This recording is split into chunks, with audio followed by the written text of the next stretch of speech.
Parenting OCD tips video. I think we're now number 21, and in today's video we're going to cover how to introduce rewards as part of ERP therapy. Now, rewards, there is a big bone of contention with therapists, except for therapists who specialise in OCD.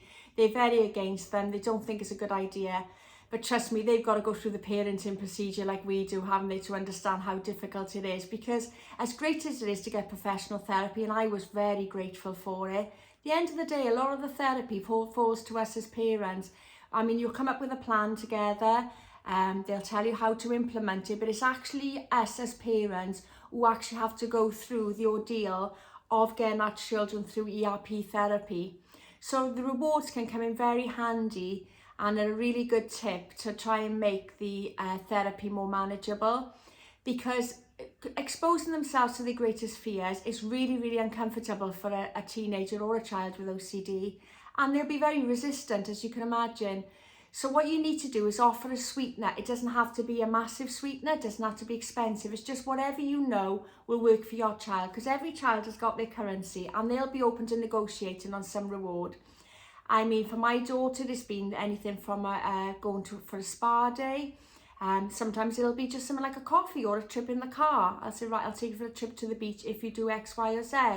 Sometimes it can be a new top, particularly if she's, going out on a few sort of events and she wants a new top. She can be easily bribed by a top. So it's just a case really of working out what sort of reward will work for your child and implementing as part of ERP therapy. So you know where we came up with the plan right at the beginning, and you wrote everything down and you numbered it 1 to 10 and you chose which one you were going to do for your challenge. Well, when you come up with your challenge, decide there and then what reward you're going to offer. And then say, it could be that you're going to offer like 3 sort of mini rewards and then a big reward at the end if you're going to build up to something. That's up for you to decide with your child. But one word of warning, always make sure you stick to the arrangement, because there'd be nothing worse than losing trust in you, because you would find it so much harder to get them back on board with therapy. So I hope that's helped on today's Parenting OCD tip. As ever, don't forget to subscribe to my channel, because I'll be making more of these videos. And I hope to see you on the next one.